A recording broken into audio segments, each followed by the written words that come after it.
Welcome to NTD News Today. Here are today's top stories. We're in day one of a government shutdown. Both parties say the other's to blame. Senators this morning voting again on opposing bills to fund the government. NTD's Melina Wisecup is standing by on Capitol Hill with the latest. Part of a high-rise apartment in New York City collapses. Video footage from nearby residents captures the aftermath. President Trump vows to protect the state of Qatar against external attacks, what his latest executive order covers. The Supreme Court today allowing Federal Reserve Governor Lisa Cook to keep her job for now.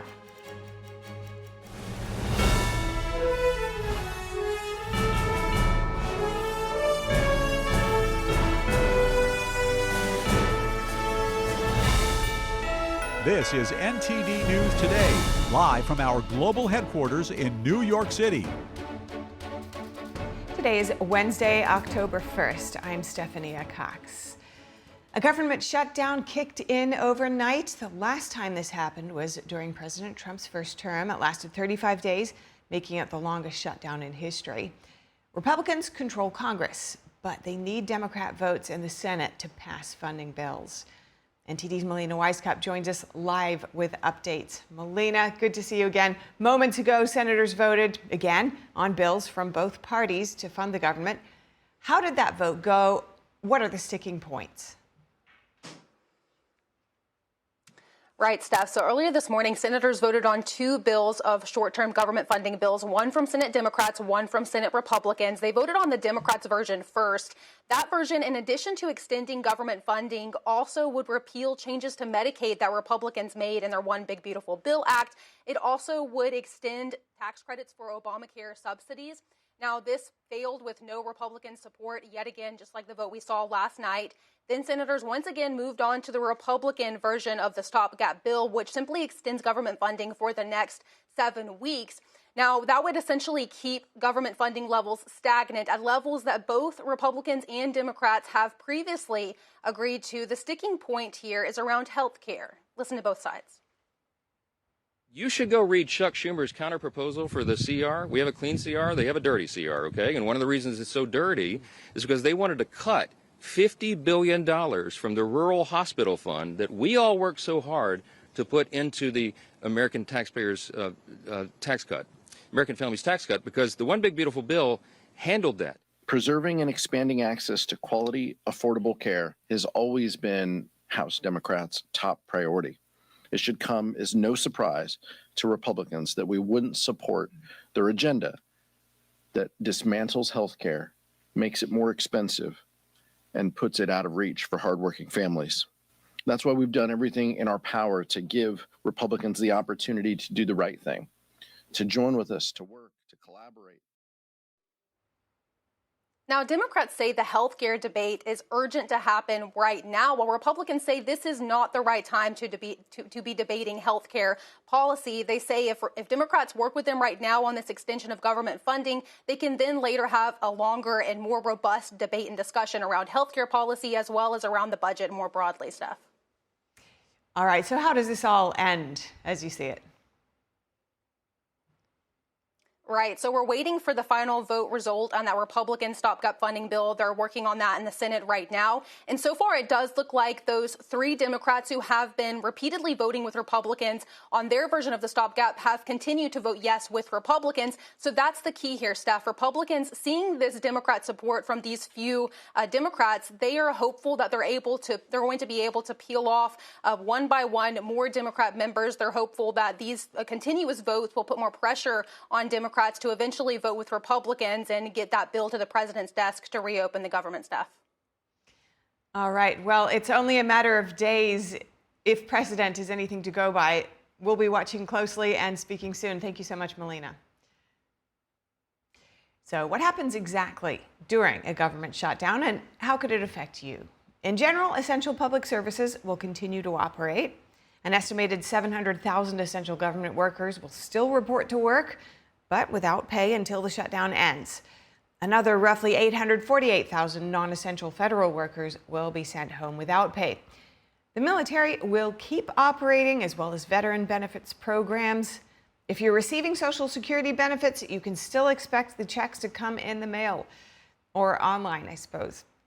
The U.S. Postal Service will also continue to run food stamp programs, will continue to provide cash for food, but some programs may experience hiccups if there's a staff shortage. The TSA will be in charge of airport security, and air traffic controllers will also report to work. That means you should be able to travel as planned, but it may be trickier to get a passport or your visa renewed because of delays in processing times. So if you plan to visit any of the national parks, beware that they will also have limited services. You can still access the open areas, but visitor centers will be closed. Buildings such as the Washington Monument will close entirely for the duration of the shutdown. The Smithsonian Museums in D.C. will use funds from last year to remain open until at least October 6th. Now, Federal Reserve Governor Lisa Cook can continue working for the bank's board until at least January, and maybe longer. The Supreme Court today has deferred the Trump administration's request to lift a stay on her removal from office. So Chief Justice John Roberts submitted an unsigned order simply stating that the matter was deferred pending oral argument in January 2026. The move upholds a lower court's injunction on President Trump's attempts to fire Cook over alleged mortgage fraud. Cook has argued that he can't fire her without cause, and she denies the fraud claims. She's not been charged with a crime. The court's decision today puts in the spotlight the potential for a landmark case over the long-held shield of independence that the Fed has enjoyed from the executive branch. Part of a high-rise apartment in New York City collapsed this morning, turning part of the public housing building into rubble. The city's fire department said it had no immediate reports of injuries. Here's Mayor Eric Adams. As you can see from behind us, there was a partial building infrastructure collapse due to what seems in preliminary investigations. There was some type of explosion. This happened at 8:10 this morning. We received reports of an incident involving the chimney to the boiler room here at NYCHA's Mitchell houses. This resulted in a partial building's collapse. We are extremely fortunate. At this time, we have no loss of life or no injuries. The FDNY responded to a gas explosion in the Bronx this morning. It brought down an incinerator shaft in the 20-story building. Authorities said no residential units were affected. Footage from the scene showed a high-rise with one corner collapsed from the ground floor to the roof. Video from nearby residents showed a cloud of dust over the blocked moments after the collapse.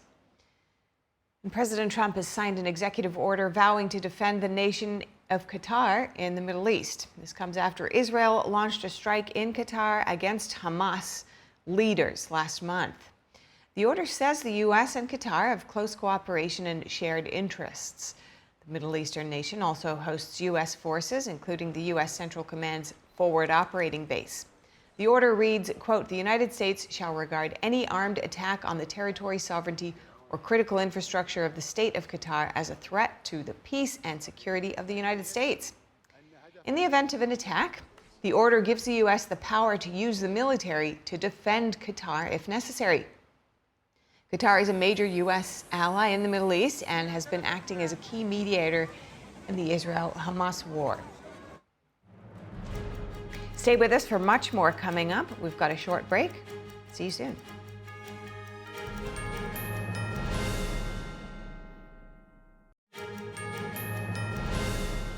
Welcome back. In Charlotte, North Carolina, congressional lawmakers earlier this week held a hearing on violent crime and pretrial release policies.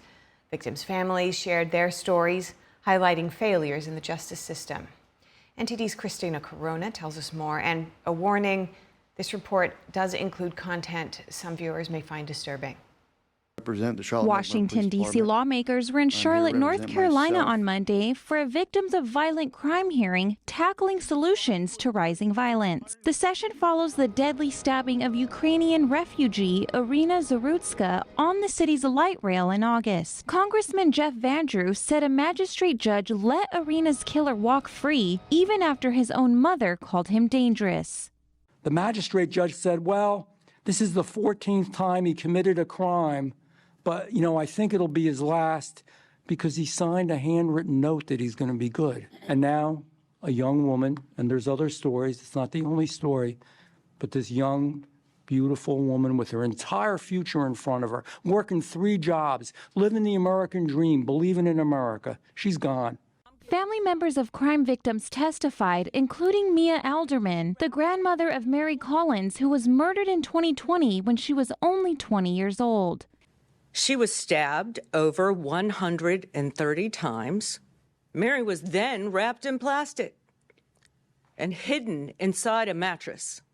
She says Mary's case has still not gone to trial. She said the pain is made worse by the way the justice system has dealt with the suspects in Mary's murder.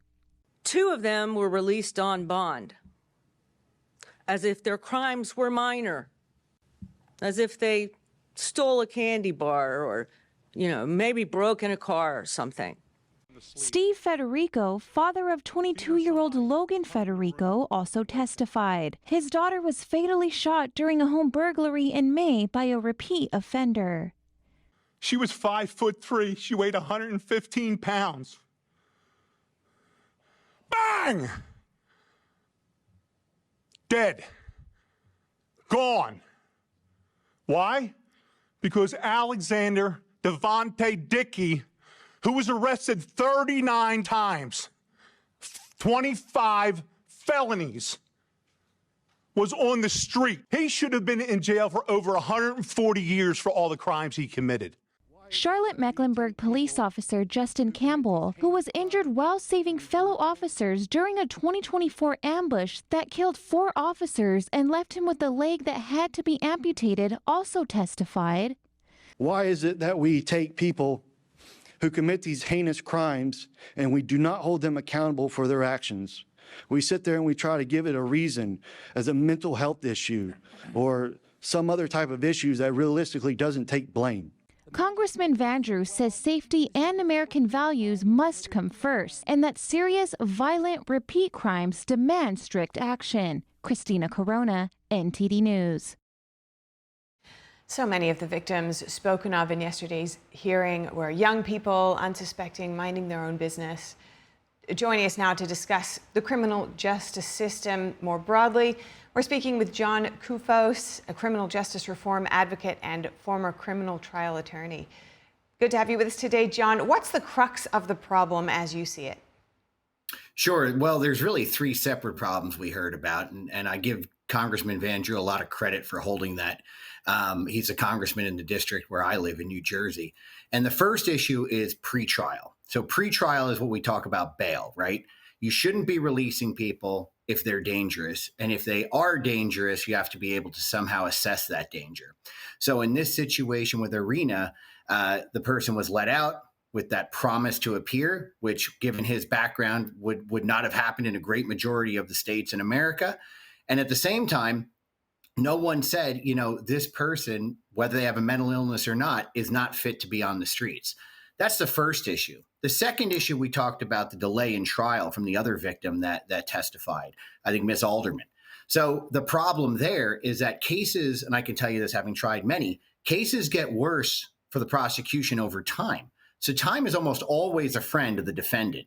So the idea that we're not moving cases fast enough is a second issue. And the third, and equally tragic, is what happened to Ms. Federico.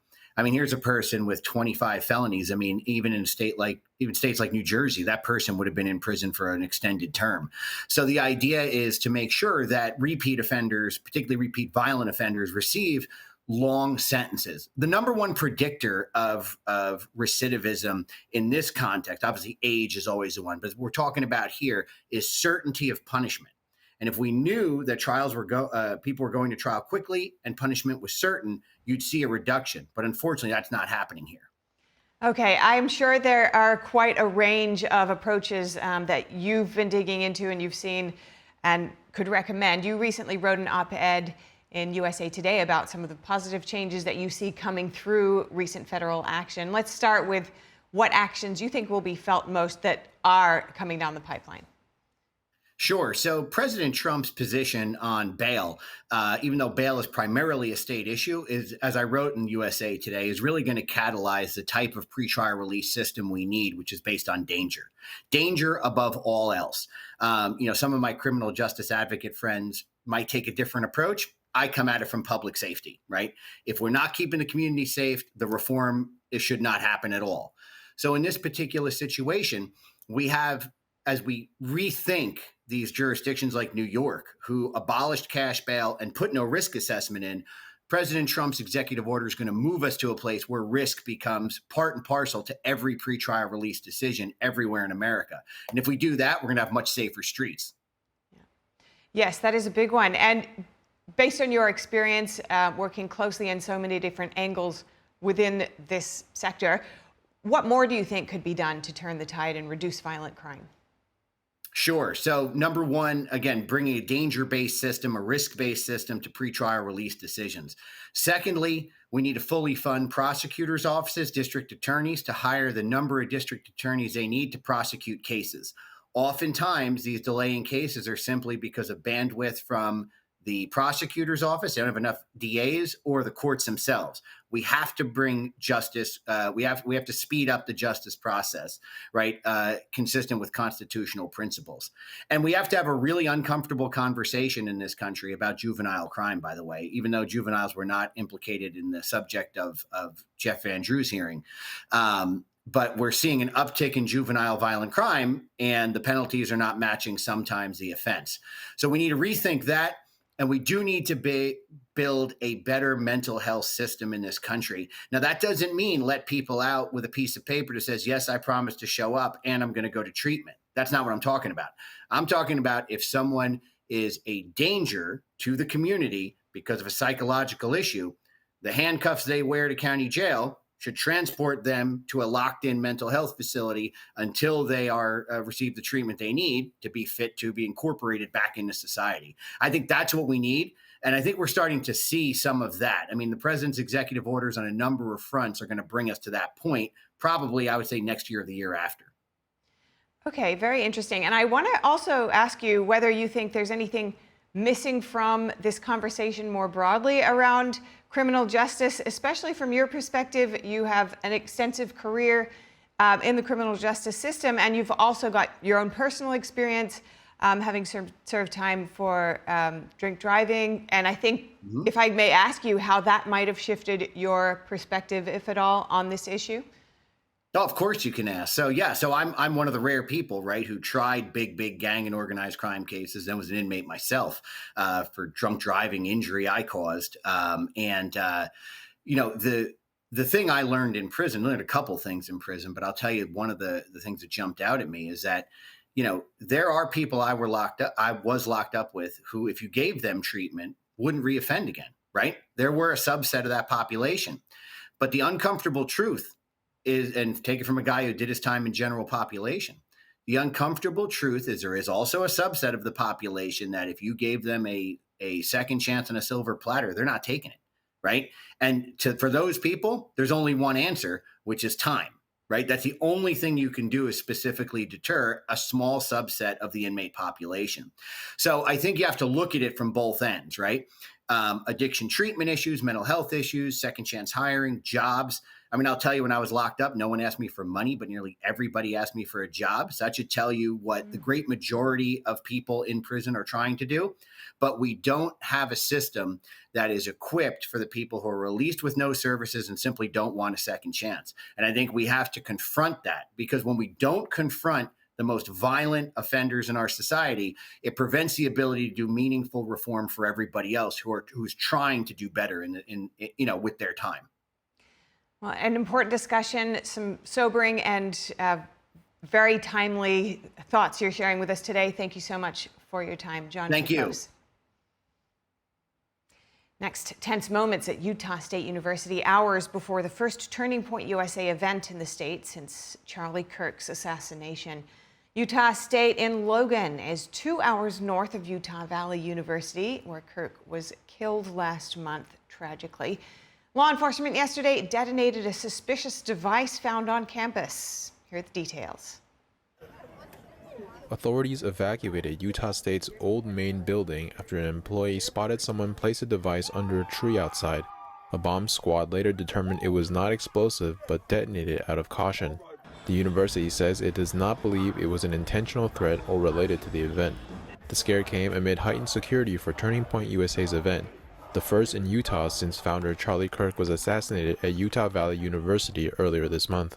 Thousands of students and supporters packed Utah State's arena to hear from speakers including Governor Spencer Cox and former Utah Congressman Jason Chaffetz. Wellness podcaster with Turning Point Alex Clark kicked off the event with a message. I'm not here to eulogize Charlie Kirk. I am here to pass the torch on to every single one of you. Security was visibly tight.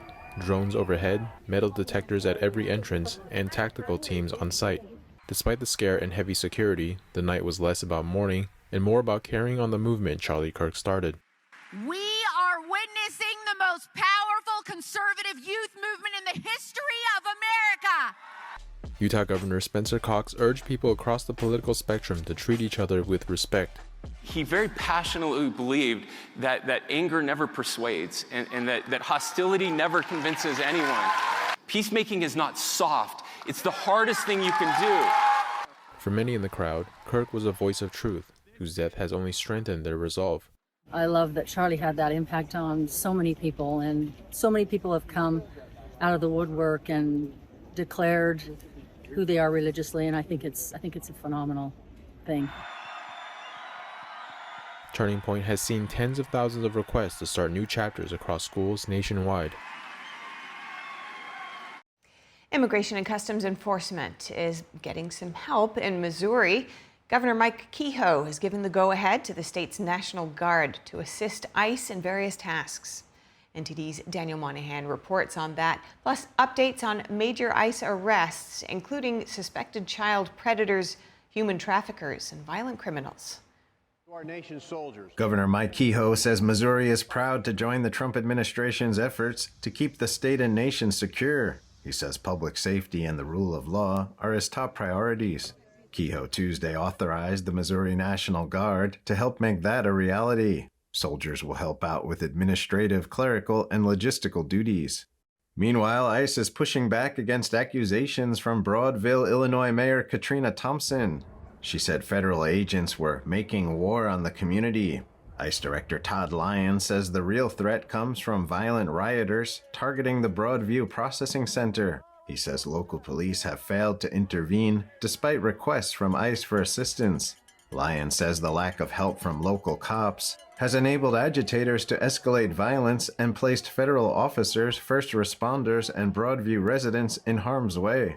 The ICE director condemned fear-mongering and misinformation, warning it could fuel more violence. In just the past week, ICE says rioters arrested near the facility included 3 men carrying loaded firearms. As politicians in states like Illinois continue to criticize ICE for its actions, the agency says it's going about its work rounding up dangerous criminals. ICE says its latest arrests include pedophiles, drug dealers, and violent criminals. Some arrests include Walter Ramiro Hernandez Ortiz from Honduras, accused of lewd and lascivious behavior and battery. Jose Hilario Moreno Portillo from Honduras, arrested for sexual assault of a child. And Diony Mendez Lopez, a criminal illegal immigrant from Mexico, arrested for assault on a police officer, driving drunk, and resisting arrest. ICE Tuesday confirmed the arrest of 24 illegal immigrants in Wisconsin with suspected ties to a transnational human trafficking and drug trafficking ring. The intelligence-driven operation was based on information received from the FBI while interviewing alleged victims of the ring, including children. Some of those arrested had previously been convicted of sexually assaulting a child, hit and run, driving drunk or impaired, identity theft, and possession of narcotic equipment. Meanwhile, in Portland, Oregon, ICE arrested 4 criminal illegal immigrants accused of conducting laser strikes on a Customs and Border Protection helicopter. ICE called it an attempt to temporarily blind the pilot's ability to see, adding it was incredibly dangerous for the aircraft personnel and for the public safety. Aiming a laser pointed at an aircraft is a federal crime, and during the investigation it was determined the laser came from a nearby residence. A search warrant conducted by the FBI and Homeland Security investigations found 4 criminal illegal immigrants occupying the residence where the laser originated. Homeland Security Secretary Kristi Noem sent a warning: you lay a hand on law enforcement, you will be prosecuted to the fullest extent of the law. Daniel Monahan, NTD News. The White House has pulled back its pick to lead the Bureau of Labor Statistics. It ended economist E.J. Antony's nomination before a confirmation hearing was scheduled. President Trump tapped Antony last month after firing BLS chief Erica McIntyre. He accused her of manipulating the government's jobs data. A White House official praised Antony as a brilliant economist and said President Trump will announce a new nominee very soon. The official did not specify the reason for withdrawing the nomination. The Heritage Foundation said Antony will continue in his post at the conservative think tank. The Bureau of Labor Statistics was set to release the September jobs report on Friday, but the government shutdown could force a delay to that. And new U.S. tariffs on pharmaceuticals, heavy-duty trucks, and home goods took effect at midnight. President Trump says the levies are designed to protect American manufacturers from what he calls unfair foreign competition. Imported heavy-duty trucks now faced a 25% tariff. Branded drugs made abroad will be hit with a 100% tariff unless the company is building plants in the U.S. And home furnishings like kitchen cabinets and upholstered furniture will see duties of up to 50%. Trump says the measures will boost domestic industry and protect jobs. Some industry analysts warn higher import costs could raise consumer prices, but new vehicle and home sales remain strong for now. The Munich Oktoberfest was halted after explosives were discovered in a residential building. We have the latest developments there. And a powerful earthquake killed dozens in the Philippines. Rescue operations are intensifying. We have those updates and more right after this break.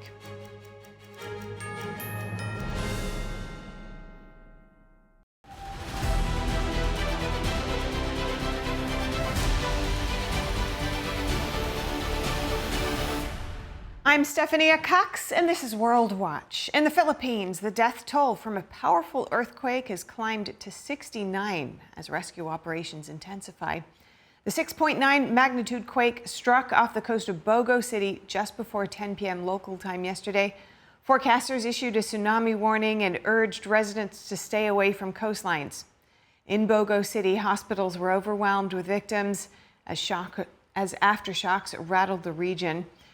The quake damaged a 230-year-old stone church in Cebu province and caused widespread power outages. Authorities declared a state of calamity in northern Cebu to facilitate response and relief efforts. And a resolution in a case involving South Koreans working in the U.S. illegally. South Korea says the United States has agreed to allow workers into the country on short-term visas or a visa waiver program to help build industrial sites in America. The announcement came weeks after South Korea flew home more than 300 of its nationals. They were detained in an immigration raid at a battery factory being built on Hyundai's campus in Georgia. South Korea had pledged hundreds of billions of dollars in U.S. investments just weeks earlier in hopes of avoiding the Trump administration's steepest tariffs. And European leaders are meeting in Denmark today to discuss support for Ukraine and broader defense concerns. It's the first opportunity for member states to debate a proposal to use frozen Russian assets to fund a loan to Ukraine. The European Commission proposed using the funds to finance a repatriation loan to bolster Ukraine's war effort. The Commission's president praised recent defense investments by the European Union. On defense, it's historic what happened in the last month. on the European level, of course, in close cooperation with NATO. But because the situation is as it is absolutely necessary that we have a massive surge in defense investment. Just yesterday, the bloc announced the allocation of more than $2 billion to support Ukraine's defenses. That money is scheduled to be used for drone technology in Ukraine. This comes after EU and NATO member states agreed to build a so-called drone wall, which would detect and destroy incoming Russian drones. NATO members Poland, Romania, and Estonia all report recent airspace violations by Russia. And Ukrainian President Volodymyr Zelensky and the UN's nuclear watchdog are sounding the alarm about increased safety risks at the Zaporizhzhia nuclear power plant. It's one of the 10 biggest nuclear plants in the world. Russian forces currently occupy the facility in southern Ukraine. The plant lost its external power supply more than a week ago. The Director General of the International Atomic Energy Agency said emergency diesel generators are providing power for crucial cooling systems. He said there's no immediate danger, but the measures were, quote, not a sustainable situation in terms of nuclear safety. Next, the Oktoberfest Beer Festival in Munich was closed this morning following the discovery of explosives in a residential building north of the city. Officials also discovered a bomb threat to Oktoberfest in a letter from the alleged perpetrator. Police say explosives were deliberately set on fire following a domestic dispute in the building, with one person dead. Specialized teams were called to the scene to defuse booby traps set in the building and are still investigating the area. The Oktoberfest will reopen this evening local time. And a German court has issued a verdict in a major Chinese espionage case. The suspect, a former aide to a German politician, was found guilty of leaking data to the Chinese Communist Party for nearly 20 years. NTD International correspondent David Vivez has the details. The verdict has been handed down, nearly 5 years in prison in the largest case of Chinese espionage in Germany to date. After a 13-day trial, it has been proven that a German national born Chinese known as Jiang Jie was an employee of the Chinese intelligence service. Jiang Jie worked as an aide for German politician Maximilian Krah from the AfD, or Alternative to Germany Party, and has been convicted of leaking more than 500 sensitive EU and party documents to China, as well as compiling the personal data of more than 25,000 Chinese dissidents in Europe. Due to at least 20 years of activity as an agent, as well as systematic spying on the EU, Germany, the AfD, and politically persecuted opposition figures, the Federal Prosecutor's Office considers Jie's case to be particularly serious.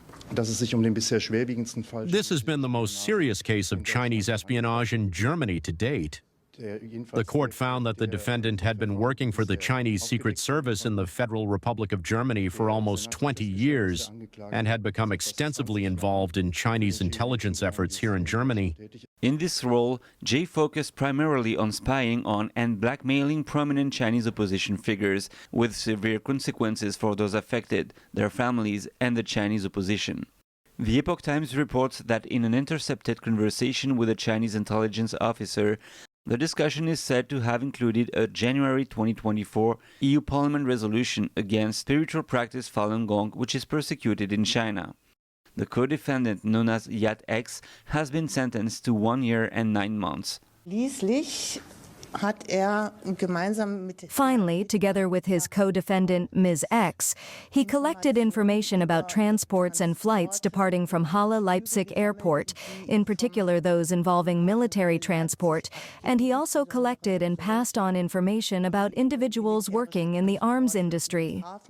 The Dresden Public Prosecutor's Office is also investigating Jie's employer, Maximilian Krah, in separate proceedings. Allegations of money laundering and bribery as an elected EU Parliament representative remain pending. David Vives, NTD News, Paris. In a disturbing report, Taiwan's government today said Communist China is turning to underhanded legal tricks to assert control over the democratic island nation. It says Beijing is employing a misleading interpretation of a key UN resolution to create the legal basis for a future attack. China says that 1971's UN Resolution 2758, which led to Taiwan's expulsion from the body and Beijing assuming a seat at the UN. China is saying that gives international legal backing to its claims over the island. Taiwan was formerly called the Republic of China. Its government fled to the island in 1949 after losing a civil war with Mao Zedong's communists. The U.S. State Department called China's statements an intentional mischaracterization and misuse of Resolution 2758.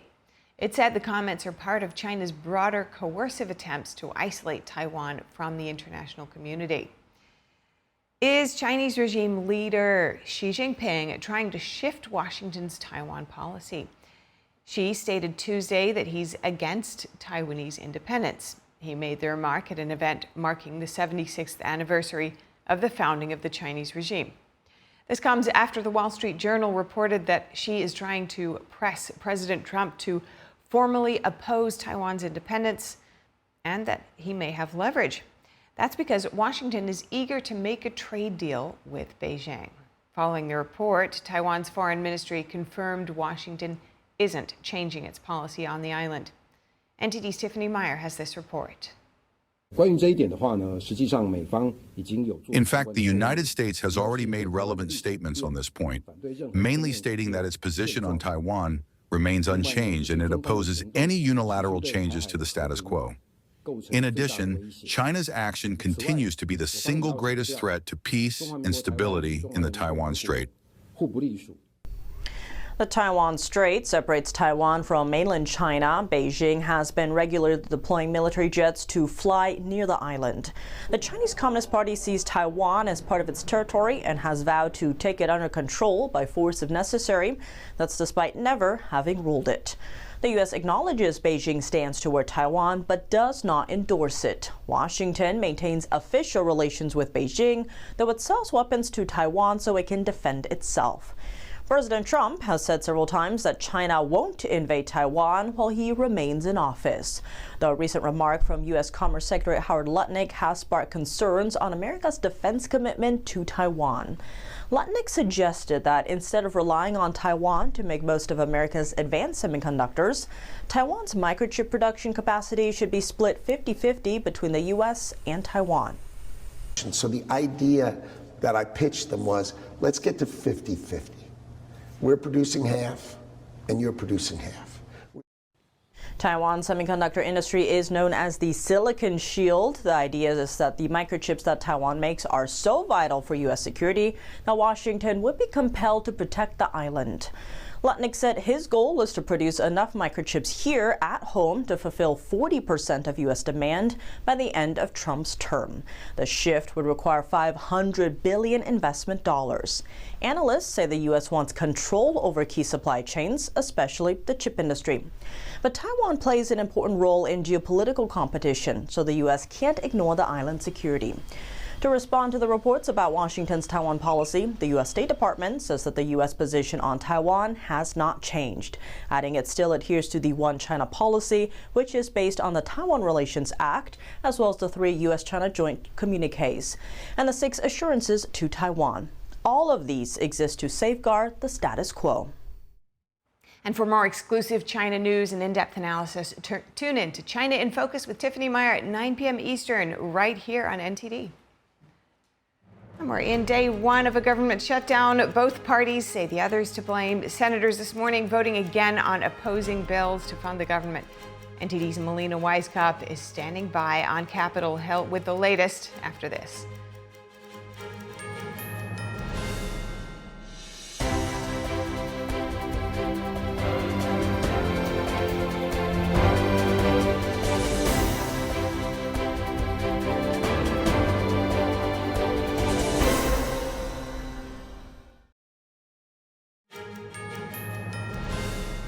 Welcome back. A government shutdown kicked in overnight. The last time this happened was during President Trump's first term. It lasted 35 days, making that the longest shutdown in history. Republicans control Congress this time around, but they need Democrat votes in the Senate to pass funding bills. Earlier today, senators voted again on bills from both parties to fund the government. NTD congressional correspondent Melina Weiskup has the update. Senators voted on 2 bills of short-term government funding bills, one from Senate Democrats, one from Senate Republicans. They voted on the Democrats' version first. That version, in addition to extending government funding, also would repeal changes to Medicaid that Republicans made in their One Big Beautiful Bill Act. It also would extend tax credits for Obamacare subsidies. Now, this failed with no Republican support, yet again, just like the vote we saw last night. Then senators once again moved on to the Republican version of the stopgap bill, which simply extends government funding for the next 7 weeks. Now, that would essentially keep government funding levels stagnant at levels that both Republicans and Democrats have previously agreed to. The sticking point here is around health care. Listen to both sides. You should go read Chuck Schumer's counterproposal for the CR. We have a clean CR. They have a dirty CR, okay? And one of the reasons it's so dirty is because they wanted to cut $50 billion from the rural hospital fund that we all work so hard to put into the American taxpayers' tax cut, American families' tax cut, because the One Big Beautiful Bill handled that. Preserving and expanding access to quality, affordable care has always been House Democrats' top priority. It should come as no surprise to Republicans that we wouldn't support their agenda that dismantles health care, makes it more expensive, and puts it out of reach for hardworking families. That's why we've done everything in our power to give Republicans the opportunity to do the right thing, to join with us, to work, to collaborate. Now, Democrats say the health care debate is urgent to happen right now, while Republicans say this is not the right time to be debating health care policy. They say if Democrats work with them right now on this extension of government funding, they can then later have a longer and more robust debate and discussion around health care policy as well as around the budget more broadly, Steph. All right, so how does this all end as you see it? Right. So we're waiting for the final vote result on that Republican stopgap funding bill. They're working on that in the Senate right now. And so far, it does look like those 3 Democrats who have been repeatedly voting with Republicans on their version of the stopgap have continued to vote yes with Republicans. So that's the key here, Steph. Republicans, seeing this Democrat support from these few Democrats, they are hopeful that they're going to be able to peel off one by one more Democrat members. They're hopeful that these continuous votes will put more pressure on Democrats to eventually vote with Republicans and get that bill to the president's desk to reopen the government stuff. Walmart has announced plans to remove synthetic food dyes and 30 other ingredients from its store brands in the U.S. by January 2027. Health Secretary Robert F. Kennedy Jr. has encouraged the food industry to eliminate synthetic dyes by the end of next year. Walmart is targeting certain preservatives, artificial sweeteners, and fat substitutes as well. The nation's largest retailer said its goal would affect about 1,000 products, including salty snacks, baked goods, drinks, salad dressings, and frosting.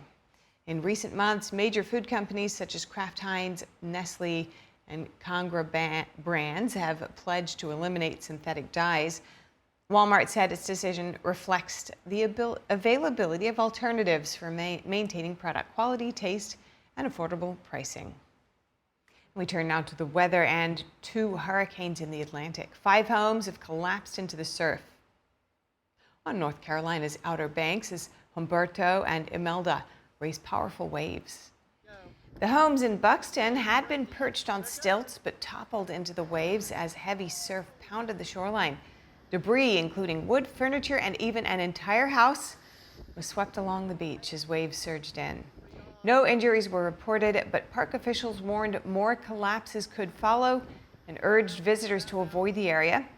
Forecasters say dangerous surf conditions from both hurricanes will continue along the East Coast this week. Meanwhile, Bermuda is bracing for a direct hit from Hurricane Imelda. The storm is packing 85-mile-per-hour winds and is expected to strengthen into a Category 2 hurricane today. Bermuda's Minister of National Security called the storm a serious threat. The island's airport, schools, and government offices are shutting down ahead of the storm. And in lighter news, a bear named Chunk has been crowned the fattest bear in Alaska's Katmai National Park. The final tally showed Chunk receiving over 96,000 votes, making him the winner of Fat Bear this week. And NTD's Andrew Thomas has more on the annual contest. In Alaska, Chunk is top bear at Katmai National Park and Preserve. Program manager Matt Johnson said the 1,200-pound competitor beat out 11 others to win the title Fattest Bear. But the road to victory wasn't easy. He started off the year with 2 serious injuries, an injury to his paw, also a broken jaw. Nevertheless, he managed to persevere and win this competition. Voters in the online contest could review before and after photos of the bears. The animals are typically lean at the start of summer and fattened at the end, but due to safety concerns, the bears aren't actually weighed. Some fans choose their favorite based on looks, while others dig into the bear's backstory. People are able to see the bear's antics from anywhere in the world, from their living room. And over 1 million people vote for the bears during Fat Bear Week. According to Johnson, more than 11 million people watch the bears captured on camera at explore.org each year. Andrew Thomas, NTD News. All right, stay with us. We'll be broadcasting the White House press briefing right after this break. See you soon.